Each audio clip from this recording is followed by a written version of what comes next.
And welcome back once again, guys, to the Sports News Analysis 7-round NFL mock draft.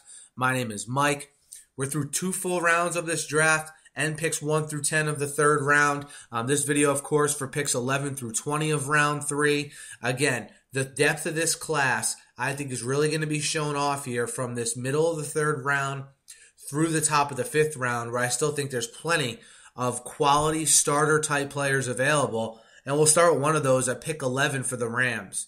Okay, they need a red zone threat, and for what is a make-or-break year, in my opinion, for Sam Bradford and for that coaching staff. Martavius Bryant, the 6'5 wide receiver from Clemson, is still here, can be that red zone threat Sam Bradford needs, and I think a quality addition to complement the other receivers they have in St. Louis. Bryant, the wide receiver from Clemson. Pick 12 belongs to the Lions. And look, the Lions still have needs in that secondary. It's been the most dreadful part of their team now here for a while. My best player on the board and subsequently the best corner on the board, Lamarcus Joyner from Florida State, I think is a nice fit to go along with Darius Slay in that youth movement there in the Lions secondary. Lamarcus Joyner, the cornerback from Florida State. Pick 13 belongs to the 49ers. Again, 49ers in the mode where they're building depth.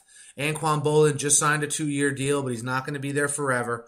They're going to need a rugged, tall guy to be that red zone threat that Boldin is when he leaves. 6'6 Brandon Coleman from Rutgers still on the board here. I think it's a good fit for a quarterback like Kaepernick that can get guys the football, but may not be precision accurate. Plenty of room for error with the 6'6 Coleman from Rutgers. Pick 14, the Cowboys. Look, when Ernie Sims and Devontae Holloman are getting quality snaps for you at the linebacker spot, it may be time to bring in some reinforcements. And I think they start here with Demarcus Lawrence, the outside linebacker from Boise State.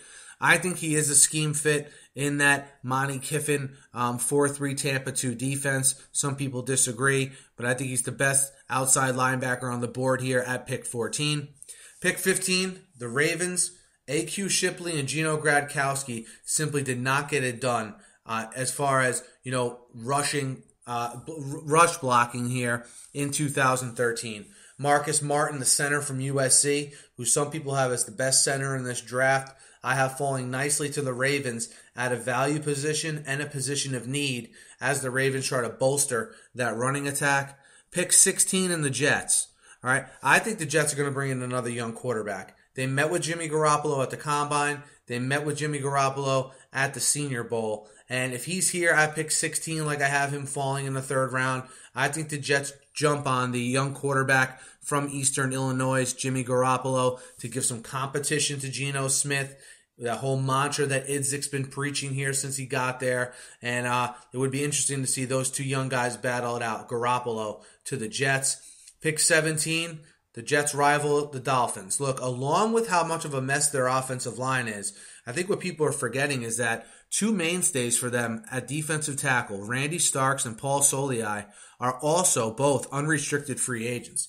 I think they can add some depth and maybe even possibly a starter here with Anthony Johnson, a defensive tackle from LSU, a talented guy, and a guy I think can hold down and start from day one in the interior of that Dolphins defense if needed.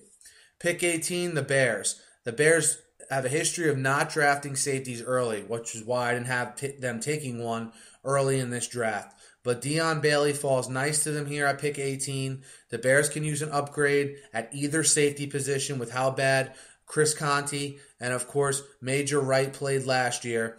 Bailey, a converted linebacker to safety, very productive in his college career and a good fit for the Bears at 18. Pick 19 in the Browns.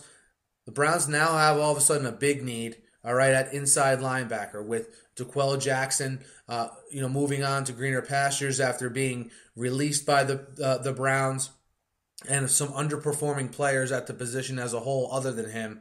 Christian Jones, the linebacker from Florida State, my best player on the board. I think he can play inside as well as outside linebacker. Will give them some versatility there in Cleveland. Christian Jones, pick 19 to the Browns.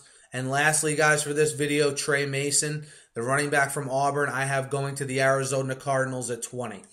I know Andre Ellington's going to be the feature back, but Rashard Mendenhall is a free agent. He's likely to move on, of course. They need another running back there in case Ellington can't shoulder the load of being the feature back 100% of the time, which, let's face it, no one really is in the NFL today outside of course, Adrian Peterson and a few others. So Trey Mason, the running back from Auburn, my best running back left on the board here, pick 20 of the third round to the Cardinals. Guys, let me know what you think of these picks. Hit me up in the comments. Hit me up on Twitter. Be sure to subscribe to my channel, guys. It's completely free. You can keep up with this mock draft and all my other videos as well here on my YouTube channel. Thanks as always for listening, guys. Be sure to let me know what you think, and have a great night.